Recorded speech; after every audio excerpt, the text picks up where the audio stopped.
அச்சமும் கவலையுமே மன உபாதைகளுக்கு முக்கிய காரணிகள். இது இரண்டையும் துரத்திவிட்டாலே இங்கு பலர் ஆரோக்கியமாக ஆனந்தமாக இருப்பார்கள்.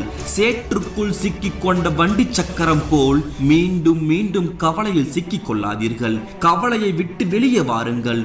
மனம் தெளிவாக இருக்கும் நேரத்தில் தீர்வு காணுங்கள். மழை வந்தவுடன் நனைந்து விடுவோமோ என்ற கவலையில் பறவைகள் எல்லாம் தங்கள் கூடுகளை நோக்கி போகும் பொழுது கழுகு மட்டும் மேகத்துக்கு மேலே சென்று விடுமாம். இதுபோல்தான் நாமும் பிரச்சனையில் இருந்து வெளியே வர வேண்டும். கவலையை நாம் வெல்ல வேண்டும். இல்லை என்றால் கவலை நம்மை வென்றுவிடும், கொன்றுவிடும். பணத்தை சேமித்து வைத்து கூட பின்னாளில் செலவழிக்கலாம். ஆனால் ஒருபோதும் வாழ்க்கையை சேமித்து வைத்து பின்னாளில் வாழ முடியாது. வாழ்க்கை வாழ்வதற்கே. இதில் கவலையை கொண்டு வந்து இந்த அழகான வாழ்க்கையை இழந்து விடாதீர்கள். உங்களை வெறுப்பவர்களை நினைத்து ஒருபோதும் கவலை கொள்ள வேண்டாம். ஏனென்றால் அவர்களுக்கு